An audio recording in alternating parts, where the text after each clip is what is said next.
बिहार शिक्षा विभाग के अपर मुख्य सचिव के पाठक कौन सा तोप है जो इतने सारे बिहार के राजनेता मिलकर भी उन्हें उड़ा नहीं पा रहे हैं। ये बातें कमेंट सेक्शन में बिहार के शिक्षक लिख रहे हैं।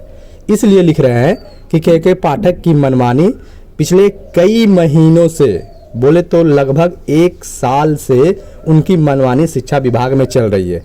कई सारे कार्यों को वो बिल्कुल ही असंवैधानिक और अलोकतांत्रिक तरीके से कर रहे हैं शिक्षा विभाग के अपर मुख्य सचिव। लेकिन फिर भी इतने सारे मामले जो के पाठक के हैं आने के बावजूद न राज्यपाल का प्रभाव काम कर रहा है और ना मुख्यमंत्री का वो बयान काम कर रहा है जो उन्होंने बिहार के सदन में दिया था कि हमको बताएं क्यों नहीं, हमको बताते तो हम कर देते ना। आपको माननीय मुख्यमंत्री नीतीश कुमार का वो बयान याद होगा जो उन्होंने सदन में दी थी। उन्होंने साफ साफ कहा था विपक्षी दलों के नेताओं को, जब हंगामा हुआ सदन में, जोर शोर से हंगामा हुआ, तब जाकर ये बातें कही। और कहने के इतने महीने बीतने के बावजूद के पाठक की मनमानी जारी है। कुछ काम वो अच्छे कर रहे हैं बेशक, लेकिन उससे कई ज़्यादा गुना उनके काम अलोकतांत्रिक और असंवैधानिक है। ये बातें हम नहीं बल्कि सत्ता और विपक्ष पार्टी के जो एमएलसी है, जो लीडर है, वे सभी कह रहे हैं। सभी का बैठक पटना में होती है, जितने भी एमएलसी है, जितने भी शिक्षक प्रतिनिधि है, और अब के पाठक को हटाने की मुहिम और उन पर कार्रवाई करने की मुहिम चलाने को लेकर आगे आ चुके हैं। हालांकि बिहार में लोकसभा चुनाव का 3 चरण अभी होना बाकी है। इसके बाद जितने भी एमएलसी है, शिक्षक प्रतिनिधि है, चाहे वो जीवन कुमार हो बीजेपी का, या फिर संजीव श्याम सिंह हो, या फिर नीरज कुमार हो, जितने भी एमएलसी हैं, सभी लोग एक साथ मिलकर के पाठक के खिलाफ पहले भी हल्ला बोले हैं और फिर से कल बैठक करके हल्ला बोल दिए हैं। मीडिया में अपने बयान को भी जारी सभी एमएलसी कर रहे हैं। के पाठक का जो फरमान इन दिनों आया है, सुबह 6 बजे से 1:30 बजे तक स्कूलों को गर्मी के समय में संचालन करने का, उसका साफ साफ विरोध कर रहे हैं और शिक्षक और बच्चों के विपरीत कार्य करने का आरोप लगा रहे हैं।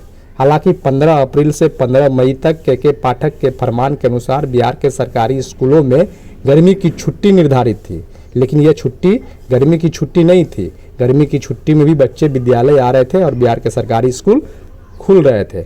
लेकिन शिक्षा विभाग की बेशर्मी इतनी हद तक बढ़ गई है कि सारे पत्रों में वे 15 अप्रैल और 15 मई तक ग्रीष्मावकाश घोषित होने की बात और चर्चा अपने पत्र में करती है।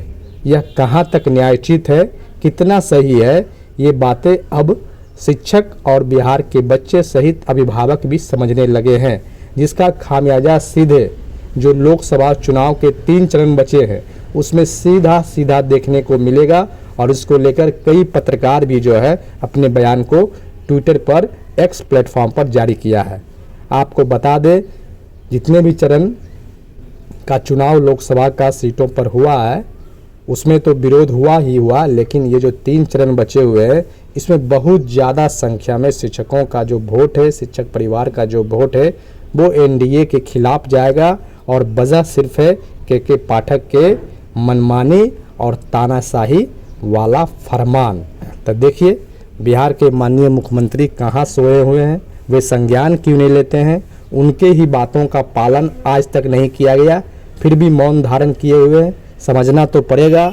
यह बिल्कुल कहा जा सकता है कि हो सकता है ये सारे चीज़ें जो बिहार में शिक्षकों के साथ शोषण और अन्याय के रूप में घटित हो रहा है, उसके कर्ता धर्ता बिहार के माननीय मुख्यमंत्री सुशासन बाबू नीतीश कुमार हो सकते हैं।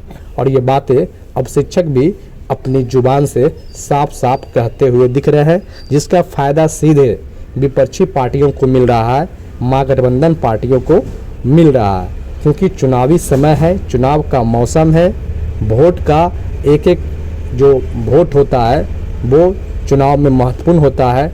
लेकिन ऐसे में के पाठक इतने गैर जिम्मेदाराना हरकत से सुबह 6 बजे सरकारी स्कूलों को खोल देना, जो आज तक नहीं हुआ, और फिर 1:30 बजे तक संचालित करना इतनी गर्मी में, जो आज तक नहीं हुआ, फिर भी जो है चुनाव में ऐसी हरकतों को आगे बढ़ाया जा रहा है और उसे रोकने वाला कोई नहीं है।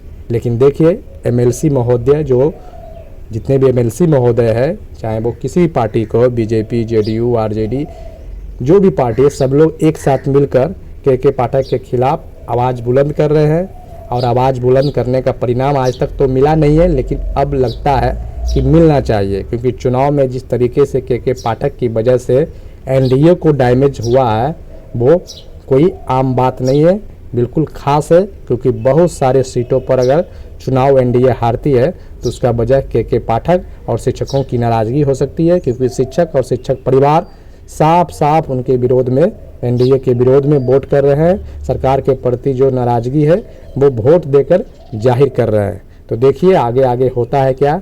हम कहेंगे कि आपकी आवाज़ को, शिक्षकों की आवाज़ को लगातार टीचर जंक्शन उठा रही है, आगे बढ़ा रही है। ऐसे में आपका भी यह दायित्व बनता है कि आप टीचर जंक्शन को सब्सक्राइब कर बेल आइकन दबाएं और वीडियो को ज़्यादा से ज़्यादा शेयर करें। धन्यवाद, नमस्कार।